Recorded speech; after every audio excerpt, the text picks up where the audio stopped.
Hi, welcome to the Market Alert for Wednesday the 28th of September 2016. So yesterday's session in the pre-market, let's just have a look at this. We saw the market move lower by over 150 points, and the reason for that, of course, is the old favourite there, Deutsche Bank, or as I like to call it now, dead broke.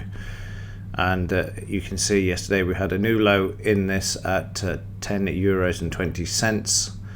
So this heading for that psychological figure that I keep talking about, the €10 mark, and you want to have a look for that. Notice how the market was brought back yesterday as the US opened. They really don't want this one going pear-shaped, and frankly neither do we, because if this goes down, the whole system goes down because of the number of derivatives that they're actually holding. The total value is in excess of 47 trillion.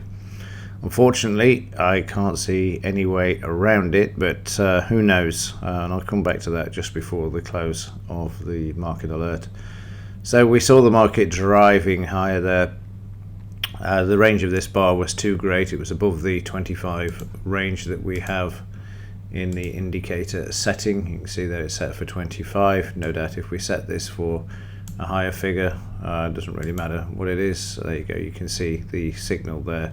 But because we're set at 25, we missed out on this signal to begin with. There's nothing to stop you from changing the range of the bar so you can pick up more signals. You just have to be aware that the risk also increases, and therefore you have to adjust the point value, or the bet per point, in order to keep the risk the same. So we had a signal here, the market just doing the 20 points, and then we had this drive higher a bit later on, which was too late, already out at this point as the market started to come back. But again, if you use the 20 bar average, you can see how the market came back. It came through and then closed back here as well, and then drove higher, and you can see it's staying above the 20 bar average there all the way through until the latter part of the session. This signal coming in late on in the session. As you know, I'm not around on a Tuesday evening, but 8:15 this coming in, betting against the strong trend back to the upside there as well. But it came down, it just didn't come down far enough, and again late on in the session there. So just before we move on, let's just have a look. The overnight market still holding there at the 18,200 level, but coming back a bit there. So in the daily chart you can see this, we're still stuck in this sideways range, but there's a bit of volatility around. And like I say, the Wall Street wants the Dow higher, and they want Clinton as well. There's no doubts about that. She received over 900 million as a donation from the Goldman boys, fact, and also after dinner speeches at 300,000 fees as well, which not been disclosed or questioned. And as I've always said, the top politicians are in the pockets of the bankers. It's the bankers that control the world. It's not the politicians. It's all rhetoric from the politicians. The people pulling the strings are those who want their agendas fulfilling, and that's what we're seeing. That's why Trump is being maligned by the mainstream press and media. They also want Clinton as well. They want the status quo to remain. It's been a great party for the bankers during the last 8 years, and they want it to continue that way. And it's very easy to buy politicians with large sums of money and favours and promises of jobs after, i.e. Tony Blair, 500,000 a year for 2 days a week with JP Morgan. And I will say no more, apart from Gordon Brown, who is now heading up a hedge fund. Ben Bernanke, hedge fund operator now. But that's enough for today off the list. There are many, many more that I could name. It just goes to show it's all a complete racket. And speaking of rackets, Yellen is going to be speaking today at 3 p.m. and also Bullard at 3:10. I don't know why they're bringing both of them out at the same time or 10 minutes apart.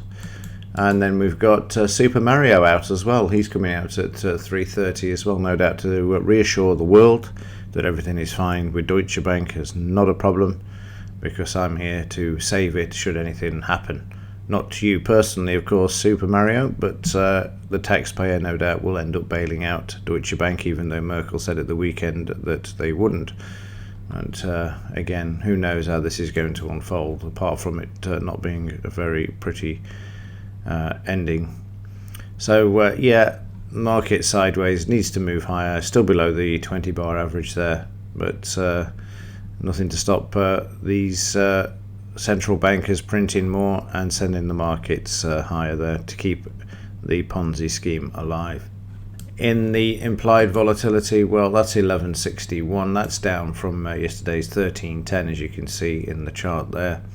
And just to go back to dead broke, Deutsche Bank, you can see there yesterday we had a low of 1020, and I love the fact that John Cryan, yeah, John Cryan, the chief of Deutsche Bank. And I love the headline. I mean, when you see these, you just know that something's not right. Deutsche CEO goes full Dick Fold, bailout of the question, sees few risks, comfortable liquidity. As Abe Jacobson used to say, don't believe a single word until it's officially denied. And here, it's the usual, again, the rhetoric you get when something's on the brink of collapse. You see the CEOs coming out to reassure the market that everything is fine, only to discover a few days later when it all collapses that actually it wasn't. So again, don't believe a single word from the mouths of these people. They are paid to say these sorts of things and to keep everything looking like it's going to be fine.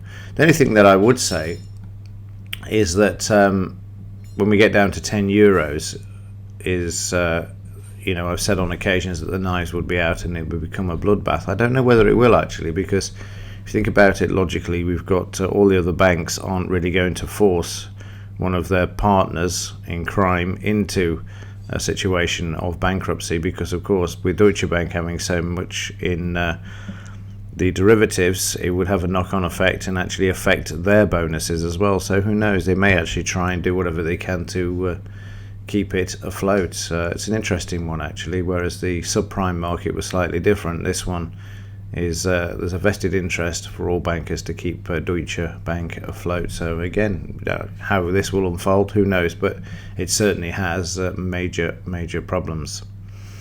So on that cheery note, let's see what happens with DB today, and how the markets also react to Yellen's comments at 3:30. You don't want to be in the market for those. So that's it. I will see you in tomorrow's report later on in the day if there's anything to report. Other than that, thanks for watching. See you in the next one.